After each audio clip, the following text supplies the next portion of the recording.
Hi there, Renu again, this time featuring another gardener, Destiny Balaji. There she is. And a different succulent to talk about. That is our Sempervivum.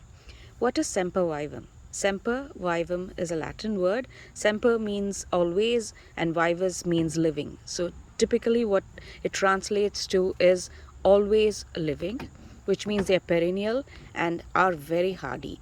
So for northeastern US people like us, this is an ideal succulent to have because you can keep it outside. They do not like humidity, but like any other succulent, and they are very hardy and very beautiful. So fine, if you have a chicken charm version, this is how they start looking. So all these are different types of Sempervivums that I have, and practically I do not look after them at all, just the occasional watering, and that's about it. So what's the difference between a Sempervivum and an Echeveria? So an Echeveria, as you know, needs more care. It cannot be it is not frost hardy, sorry, and also it is not monocarpic. So what is monocarpic? Monocarpic is these guys, once they flower, they come out like this, then they die.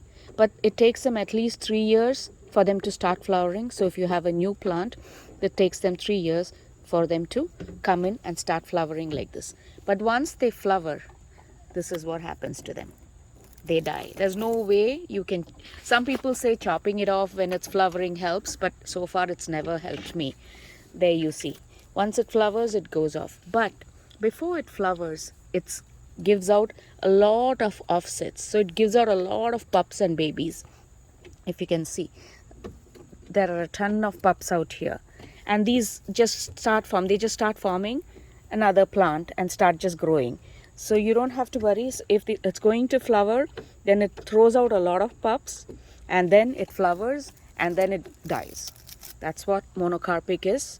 And here are the Sempervivum. And the gardener, of course.